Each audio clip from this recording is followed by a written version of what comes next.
I can make things happen through my action, but I'm not very comfortable thinking of myself in terms of being a vibrational being. And we say, then think in terms of being an emotional being, because it is one and the same thing. An emotional being is one who is aware of emotions. And an emotional being is one who therefore is aware, whether you're doing it on purpose or not.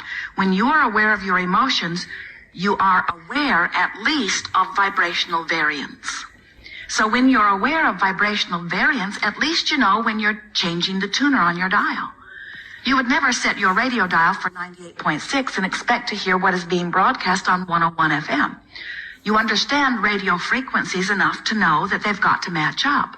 So we want you in the same way to say, when I have been focusing upon things that make me feel this ornery, or make me feel this vulnerable, or make me feel this angry, or make me feel this bound or not free, I cannot at the same time be a vibrational match to the well-being that I've been telling the universe that I want.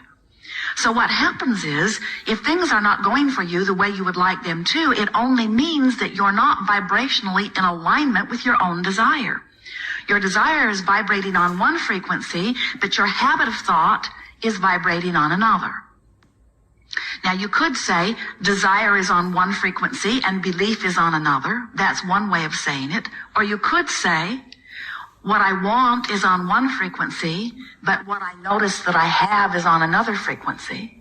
You could say, what I want is on one frequency, but I don't think about that very often.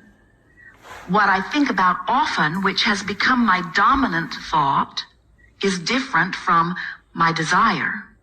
When I think about my desire, it feels one way. When I notice where I am, it feels another. Getting the sense of this? So when you say, I am an emotional being, and I'm going to begin to take emotional journeys, then what you're saying is, I'm going to start guiding my thought and word and even my action based upon where the idea of it feels, rather than upon any other factors that I've ever considered. In other words, I'm going to start guiding myself emotionally. Now, this is worrisome to some, especially if you've worked not to be emotional, or especially if you have worked particularly hard not to be emotional, meaning you've got control of your emotions, and you're living with people or working with people who are very emotional. Because sometimes people, when they are given the label, oh, they are an emotional being, there's one now.